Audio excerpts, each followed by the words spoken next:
ಶ್ರೀ ಸಾಯಿ ಸಚ್ಚರಿತೆಯ ಮೊದಲನೇ ಅಧ್ಯಾಯ ಮಂಗಳಾಚರಣೆ. ಶ್ರೀ ಸಾಯಿ ಸದ್ಗುರುಭ್ಯೋ ನಮಃ.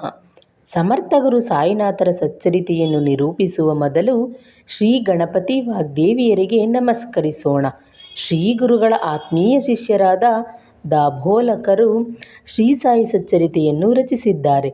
ಸಕಲ ದೇವತೆಗಳಿಗೂ ಭಾರದ್ವಾಜರ ಮೊದಲಾದ ಋಷಿಗಳಿಗೂ ನಮಸ್ಕರಿಸಿದ ಗ್ರಂಥಕರ್ತರು ಶ್ರೀಮಾನ್ ನಾರಾಯಣರಿಗೆ ವಂದನೆ ಅರ್ಪಿಸುತ್ತಾರೆ. ಶ್ರೀ ಸಾಯಿನಾಥರು ದತ್ತಾತ್ರೇಯರ ಸಾಕ್ಷಾತ್ ಅವತಾರಿಗಳಾಗಿ ತ್ರಿಮೂರ್ತಿ ಸ್ವರೂಪರಾಗಿದ್ದಾರೆ. ಅವರ ಮಹಿಮೆ ಅಪಾರವಾಗಿದೆ. ಅವರು ಎಲ್ಲ ಜೀವಿಗಳಲ್ಲಿಯೂ ವಾಸವಾಗಿದ್ದಾರೆ.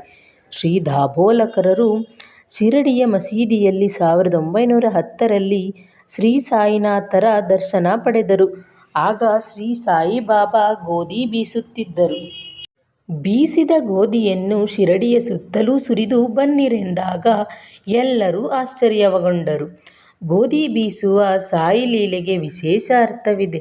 ಅವರು ಭಕ್ತರ ಪಾಪಗಳನ್ನು ಬೀಸಿ ಪುಡಿ ಮಾಡುತ್ತಿದ್ದರು. ಶಿರಡಿಯ ಸುತ್ತಲೂ ಹರಡಿದ್ದ ಕಾಲರ ಇದರಿಂದ ನಾಶವಾಯಿತು. ಬೀಸುವ ಕಲ್ಲಿನ ಹಿಂದೆ ಗೂಢಾರ್ಥವಿದೆ. ನಮ್ಮ ಅಹಂಕಾರ, ಅಸೂಯೆಗಳನ್ನು ಕರ್ಮ ಭಕ್ತಿಗಳಿಂದ ಬೀಸಿ ಹೊರಹಾಕಬೇಕು. ಇದೇ ಬಾಬಾ ಅವರ ಆಶಯವಾಗಿತ್ತು. ಇಂತಹ ಸಾಯಿ ಗುರುಗಳ ಪಾದಕಮಲಗಳನ್ನು ಸ್ಮರಿಸಬೇಕು ಎಂಬಲ್ಲಿಗೆ ಶ್ರೀ ಸಾಯಿ ಚರಿತೆಯ ಮೊದಲನೇ ಅಧ್ಯಾಯವು ಮುಗಿಯಿತು. ಶ್ರೀ ಸಾಯಿನಾಥಾಯ ನಮಃ. ಈಗ ನಾನು ಇಲ್ಲಿ ಶಿರಡಿ ದೇವಾಲಯದಲ್ಲಿ ಬಾಬಾರವರಿಗೆ ಹಾಡುವ ಭಜನೆಯನ್ನು ಹೇಳುತ್ತೇನೆ. ರಹಮ್ ನಜರ್ ಕರೋ ಅಬ್ ಮೇರೆ ಸಾಯಿ, ತುಮ್ ಬಿನ್ ನಹಿ ಮುझे ಮಾँ बाप भाई, मैं अंध हूँ बंदा तुम्हारा, मैं ना जानूँ अल्लाह इलाही, खाली जमाना मैंने गंवाया, साथी आकर का किया न कोई, अपने मसीज का जूड़ा बनूँ है, ಮಾಲಿಕ್ ಹಮಾರೆ ತುಮ್ ಬಾಬಾ ಸಾಯಿ.